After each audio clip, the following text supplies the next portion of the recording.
श्री गणेशाय नमः। श्री सीतारामाभ्यां नमः। श्री हनुमते नमः।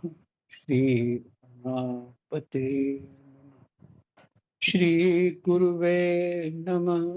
सब संतन की जय जय। जय जय सीता राधे श्याम।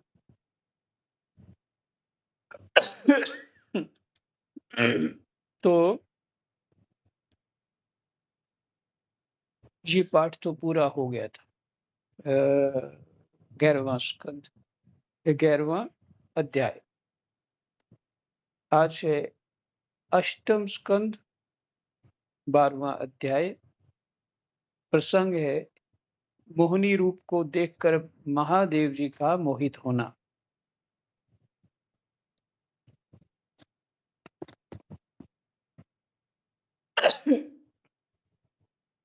विचित्र पाठ है। कृष्णाय वासुदेवाय हरे परमात्मने प्रणतः क्लेशनाशाय गोविंदाय नमो नमः। श्री सुखदेव जी कहते हैं, परीक्षित, जब भगवान शंकर ने यह सुना कि श्री हरि ने स्त्री का रूप धारण करके असुरों को मोहित कर लिया और देवताओं को अमृत पिला दिया, तब वे सती देवी के साथ बैल पर सवार हो समस्त भूतगणों को लेकर वहां गए। समस्त भूतगणों को लेकर वहां गए जहां भगवान मधुसूदन निवास करते हैं। भगवान श्री हरि ने बड़े प्रेम से गौरी शंकर भगवान का स्वागत सत्कार किया। वे भी सुख से बैठकर भगवान का सम्मान करके मुस्कुराते हुए बोले, राम।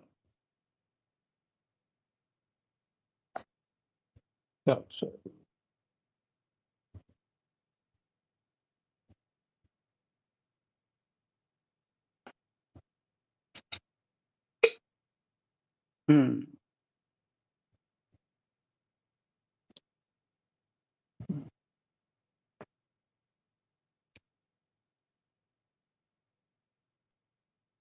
भगवान कहाँ गए?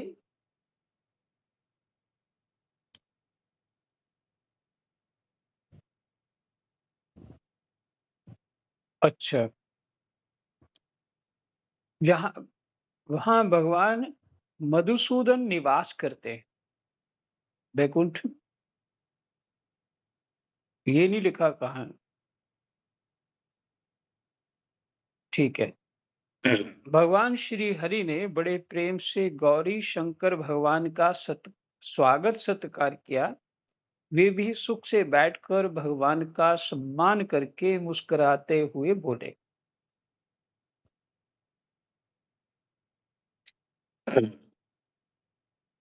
श्री महादेव जी ने कहा, समस्त देवों के आराध्य देव, आप विश्वव्यापी जगदीश्वर एवं जगत स्वरूप हैं। समस्त चराचर पदार्थों के मूल कारण ईश्वर और आत्मा भी आप ही हैं।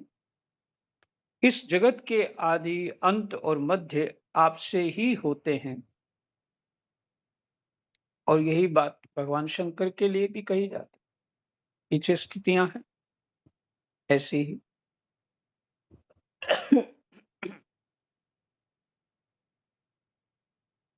मध्य और अंत से रहित हैं। आपके अविनाशी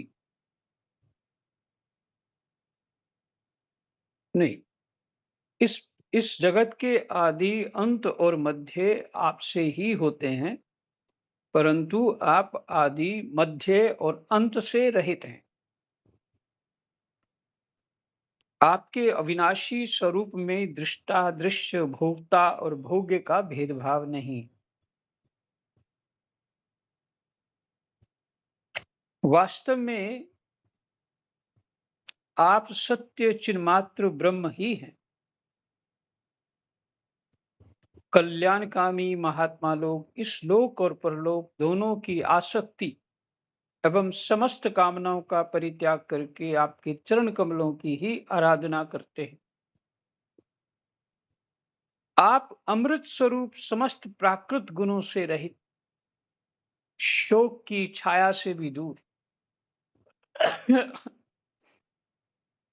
स्वयं परिपूर्ण ब्रह्म हैं।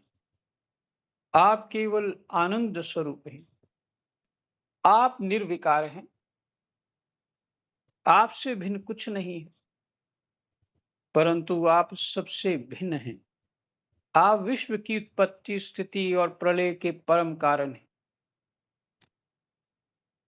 आप समस्त जीवों के शुभाशुभ कर्म का फल देने वाले हैं। परंतु ये बात भी जीवों की अपेक्षा से ही कही जाती है। ये बात भी जीवों की अपेक्षा से ही कही जाती है। वास्तव में आप सबकी अपेक्षा से रहित हैं, अनपेक्ष हैं।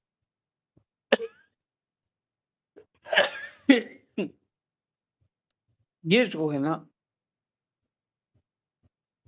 समझने वाली बात है।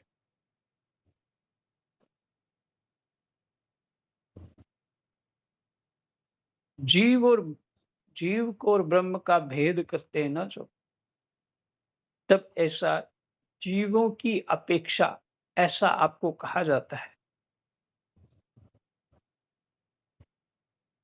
हाँ? परंतु आप अनपेक्ष हैं। माने जब कोई जीव और ब्रह्म एक हो जाए, फिर किसकी अपेक्षा होगी? स्वामी, कार्य और कारण, द्वैत और अद्वैत जो कुछ है वह सब एकमात्र ही है। राम राम। एकमात्र आप ही हैं। कार्य और कारण, द्वैत और अद्वैत। अर्थात गोस्वामी जी जो पीछे चौपाई आपको सुनाई थी, गो गोचर जहां लग माया, अर्थात माया भी आप ही हैं। क्योंकि वो द्वैत है ना। अद्वैत है कि सब कुछ ब्रह्म है, उसको कुछ और दिखता नहीं। और द्वैत है, ये जीव है, ये ब्रह्म है, ये जड़ है, ये चेतन है। द्वैत मैंने दो भाव है उसमें। तो भक्ति में द्वैत करते करते अद्वैत जीव हो जाता है, वही रूप हो जाता है। मैं जीव हूं, आप मेरे भगवान हैं, परमात्मा हैं, इस भाव से।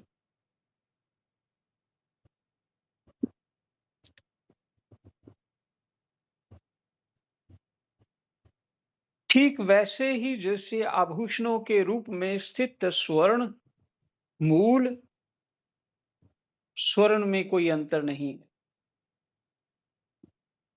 दोनों एक ही वस्तु है।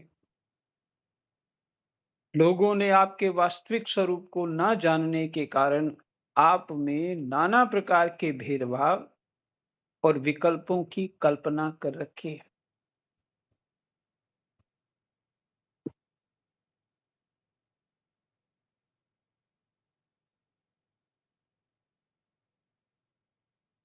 कारण क्या है? ना जानना। तो ऐसे जाना भी नहीं जा सकता। पहले द्वैत को पकड़ेंगे, जिस तरह का द्वैत पकड़ना चाहिए ऐसा द्वैत पकड़ेंगे, फिर अद्वैत को पहुंचेंगे, तब जाना जाएगा। फिर से सुनिए। ठीक वैसे ही जैसे आभूषणों के रूप में स्थित स्वर्ण और मूल, स्वर्ण में कोई अंतर नहीं है, दोनों एक ही वस्तु हैं।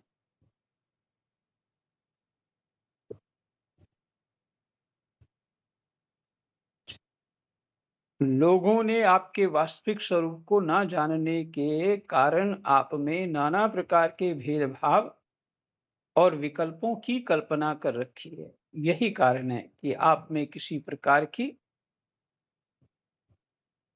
उपाधि ना होने पर भी गुणों को लेकर भेदभाव की प्रतीति होती है।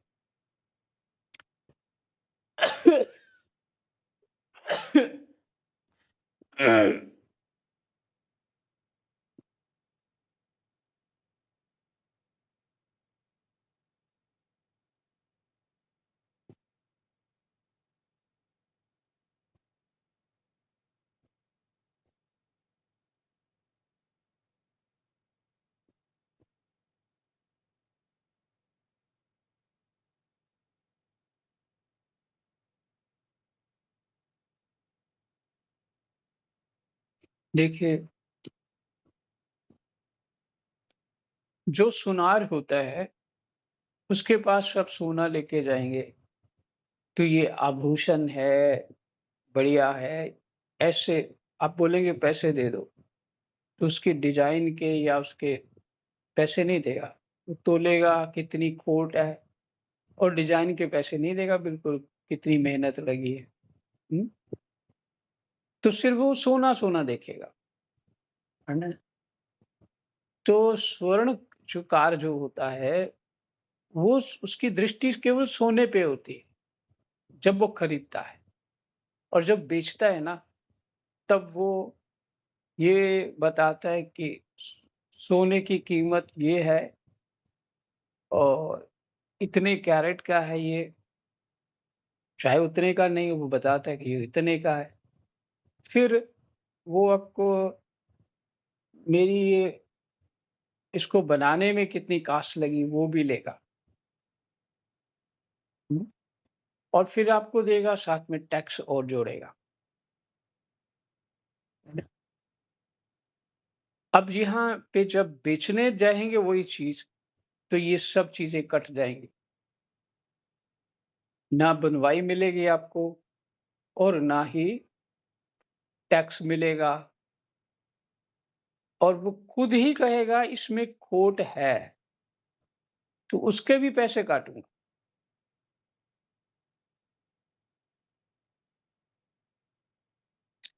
है ना? तो स्वर्णकार की दृष्टि सोने के ऊपर रहती है,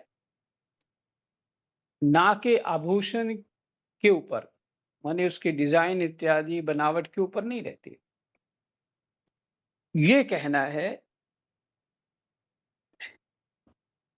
महादेव जी ये स्तुति कर रहे हैं, स्वर्ण में कोई अंतर नहीं। जैसे आभूषणों के रूप में स्थित स्वर्ण और मूल स्वर्ण में कोई अंतर नहीं, दोनों एक ही वस्तु हैं और जो लोगों ने आपके वास्तविक स्वरूप को ना जानने के कारण आप में नाना प्रकार के भेदभाव और विकल्पों की कल्पना कर रखी है।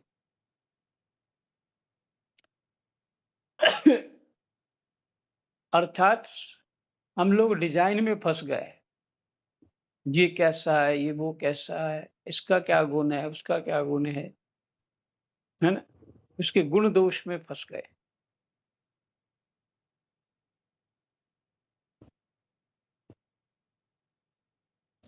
यही कारण है कि आप में किसी प्रकार की उपाधि ना होने पर भी गुणों को लेकर भेद की प्रतीति हो।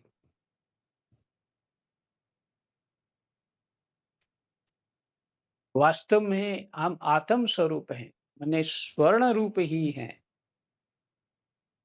पर वही देखने वाला क्या देखता है, ये कैसा है, बातचीत कैसे करता है, इसके क्या गुण है, कैसी बुद्धि है, कैसा व्यवहार है, मेरे साथ व्यवहार अच्छा किया कि नहीं किया, ऐसे ऐसी चीजों से लेकर के वो दूसरे के साथ व्यवहार करता है।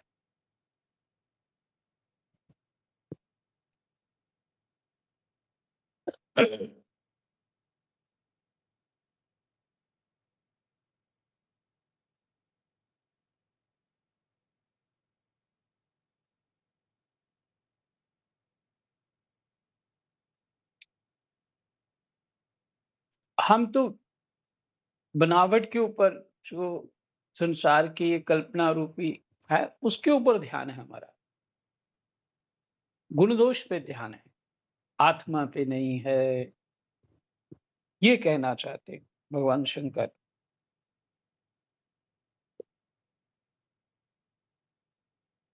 इसलिए कहते हैं यही कारण है कि आप में किसी प्रकार की उपाधि ना होने पर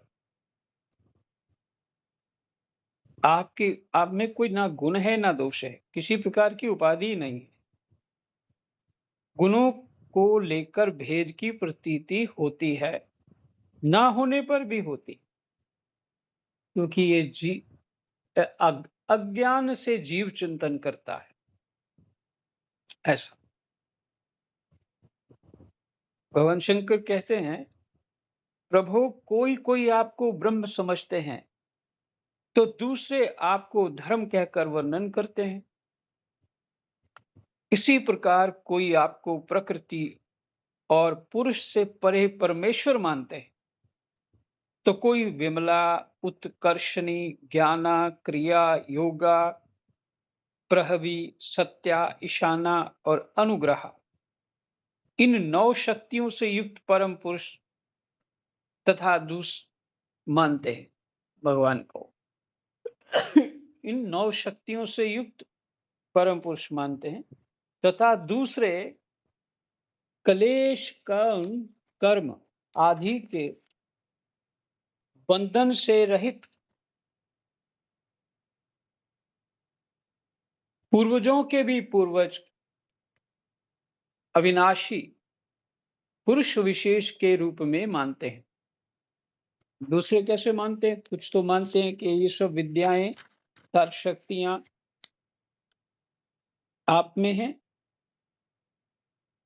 परम पुरुष मानते हैं दूसरे, और दूसरे वाले कुछ लोग मानते हैं क्लेश, कर्म आदि के बंधन से आप रहित हैं। पूर्वजों के भी पूर्वज अविनाशी पुरुष विशेष के रूप में मानते हैं, जो तत्व दृष्टि रहती है, जिनको आत्म दृष्टि रहती है, परमात्म दृष्टि रहती है, उनको तो शब्द है ब्रह्म है, वो तो ऐसे मानते हैं। प्रभु में ब्रह्मा और मरीचि आदि ऋषि जो सत्वगुण की सृष्टि के अंतर्गत हैं, जब आपकी बनाई हुई सृष्टि का भी रहस्य नहीं जान पाते, तब आपको तो जान ही कैसे सकते हैं।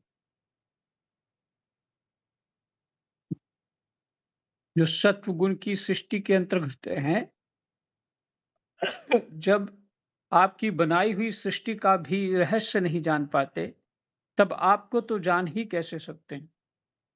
फिर जिनका चित्त माया से अपने वश में कर रखा है, जिन फिर जिनका चित्त माया ने, माया से बोल गया, माया ने अपने वश में कर रखा है, ये हम लोग हैं, जिनका चित्त माया ने अपने वश में कर रखा है, और जो सर्वदा रजोगुनी और तमोगुनी कर्मों में लगे रहते हैं, वे असुर और मनुष्य आदि तो भला जानेंगे ही कैसे। हैं? इसमें लिखा है, तो भला जानेंगे ही क्या, मत कैसे जानेंगे ये भाव। सत्वगुणी नहीं जान पा रहे हैं, तो रजोगुनी तमोगुनी कैसे जान पाए।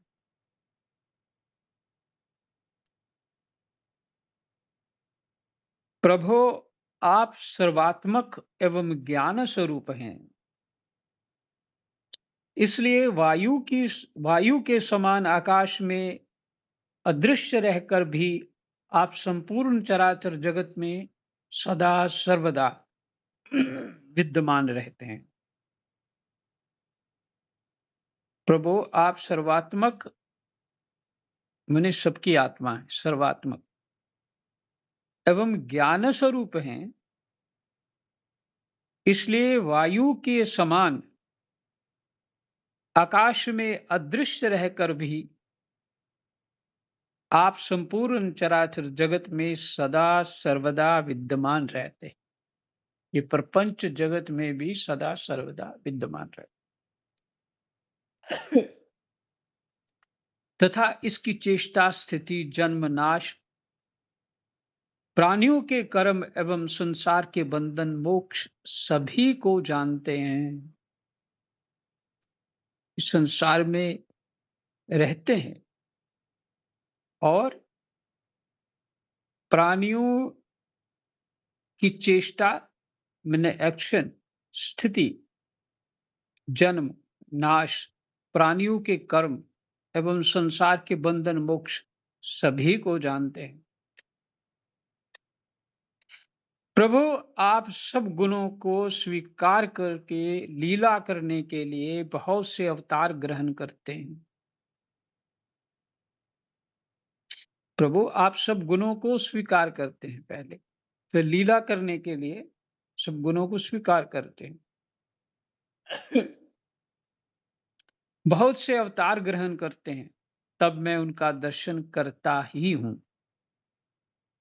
अब मैं आपके उस अवतार का भी दर्शन करना चाहता हूं जो आपने स्त्री रूप में ग्रहण किया था, जिससे दैत्यों को मोहित करके आपने देवताओं को अमृत पिलाया। स्वामी, उसी को देखने के लिए हम सब आए हैं। हमारे मन में उसके दर्शन का बड़ा कौतूहल है। देखिए प्रभु की लीला।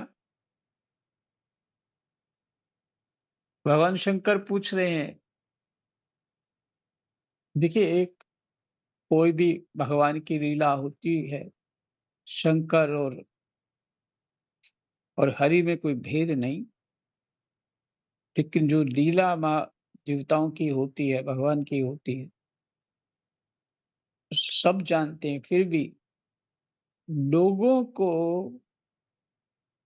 उसको उसका उन लीलाओं का ज्ञान हो जाए ठीक से, ये इसलिए प्रश्न है।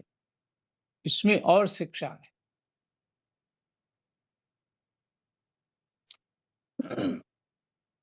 श्री सुखदेव जी कहते हैं, जब भगवान शंकर ने विष्णु भगवान से यह प्रार्थना की, तब वे गंभीर भाव से हंसकर शंकर जी से बोले।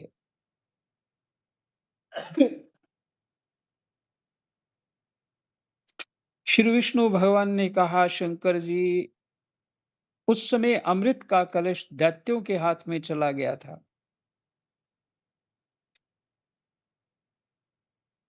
अतः देवताओं का काम बनाने के लिए और दैत्यों का मन एक नए कौतूहल की ओर खींच लेने के लिए ही मैंने वह स्त्री रूप धारण किया था।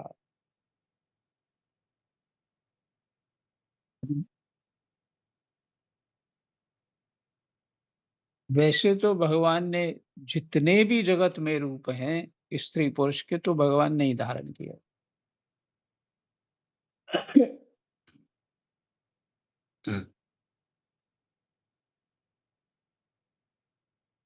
दूसरा कोई नहीं।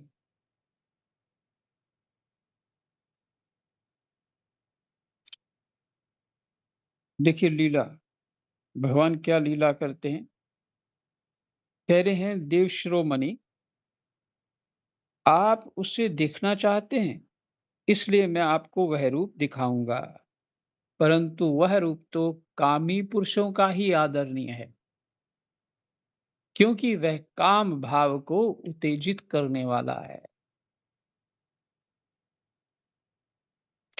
श्री सुखदेव जी कहते हैं, इस तरह कहते कहते भगवान विष्णु भगवान वही अंतर्धान हो गए और भगवान शंकर सती देवी के साथ चारों ओर दृष्टि दौड़ाते हुए वहीं बैठे रहे।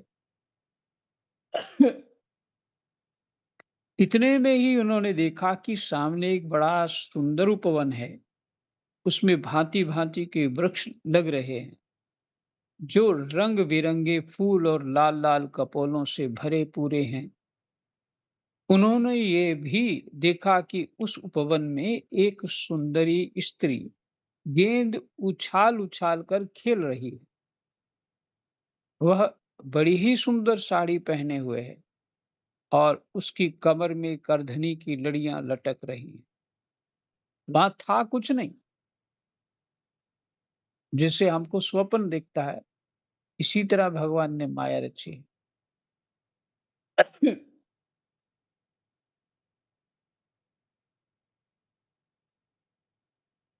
और सुंदर साड़ी पहने हुए है और उसकी कमर में करधनी की लड़ियां लटक रही हैं। गेंद के उछालने और लपक कर पकड़ने से उसके स्तन और उन पर पड़े हुए हार हिल रहे हैं।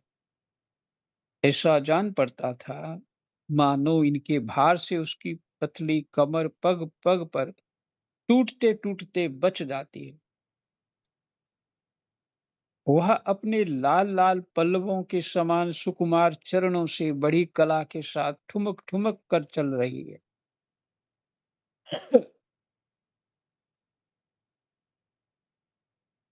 उछलता हुआ गेंद जब इधर उधर छलक जाता था, तब वह लपक कर उसे रोक लेती थी।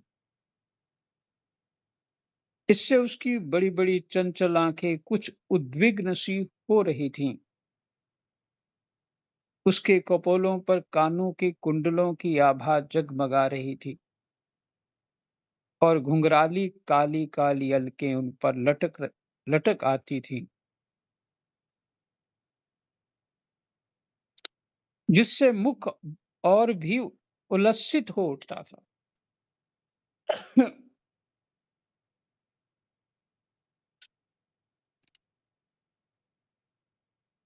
जब कभी साड़ी सरक जाती और केशों की वेनी खुलने लगती,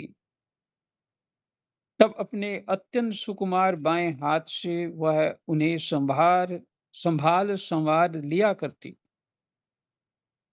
उस समय भी वह दाहिने हाथ में गेंद उछाल उछाल कर सारे जगत को अपनी माया से मोहित कर रही थी। ये भगवान है।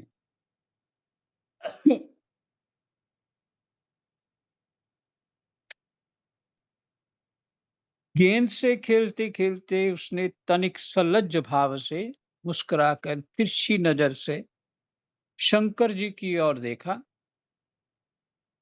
बस उनका मन हाथ से निकल गया।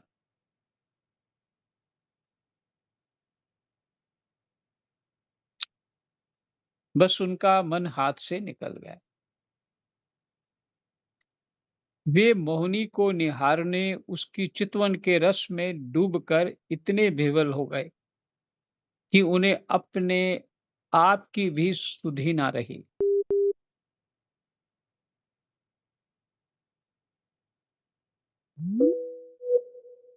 बंद हो गई।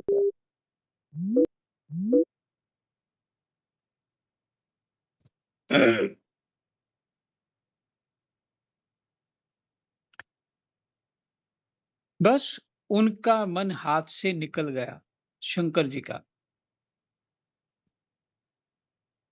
वे मोहिनी को निहारने उसकी चितवन के रस में डूबकर इतने विह्वल हो गए कि उन्हें अपने आप की भी सुधि ना रही।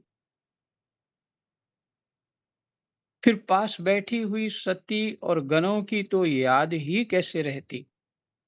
गण भी साथ में थे और सती भी साथ थी। भगवान की ऐसी माया। भगवान शंकर तो काम रिपु हैं, उनमें भाव होता ही नहीं। लेकिन यहाँ विशेष लीला है। वो काम क्रोध लोभ जो गुण है, ये बड़े नीचे स्तर के तमोगुण के हैं, है ना? और भगवान शंकर गुणातीत हैं, इसलिए ये लीला चल रही है। और विष्णु भगवान ने पहले ही कह दिया, वो कामियों के लिए है, वो स्वरूप मेरा कामियों के लिए है। तो इतना बोलते ही अदृश्य हो गए। तो जी हाँ, देखिए लीला क्या हो रही है। लीला के पीछे रहस्य क्या है, हम लोग नहीं समझ पाएँगे। लेकिन भगवान के गुणानुवाद सुनते, सुनाते, पढ़ते रहेंगे तो सब समझ में आएगा, सब समझ में आएगा।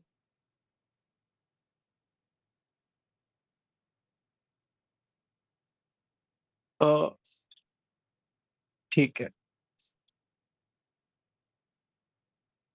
वे मोहिनी को निहारने और उसकी चितवन के रस में डूबकर इतने विह्वल हो गए कि उन्हें अपने आप की भी सुधि ना रही। फिर पास बैठी हुई सती और गनों की तो याद ही कैसे रहती। एक बार मोहिनी के हाथ से उछलकर गेंद थोड़ी दूर चला गया। वह भी उसी के पीछे दौड़ी, गेंद के पीछे। उसी समय शंकर जी के देखते देखते वायु ने उसकी झीनी सी साड़ी करधनी के साथ ही उड़ा दी। मोहिनी का एक एक अंग बड़ा ही रुचिकर और मनोरम था। जहां आंखें लग जाती, लगी ही रहती। यही नहीं, मन भी वहीं रमन करने लगता। उसको इस दशा में देखकर भगवान शंकर उसकी ओर अत्यंत आकृष्ट हो गए।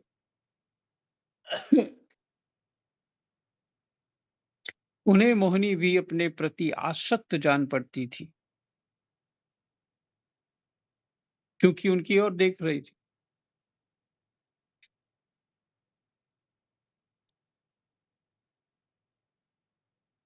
उसने शंकर जी का विवेक छीन लिया। वे उसके हाव भावों से कामातुर हो गए और भवानी के सामने ही लज्जा छोड़कर उसकी ओर चल पड़े।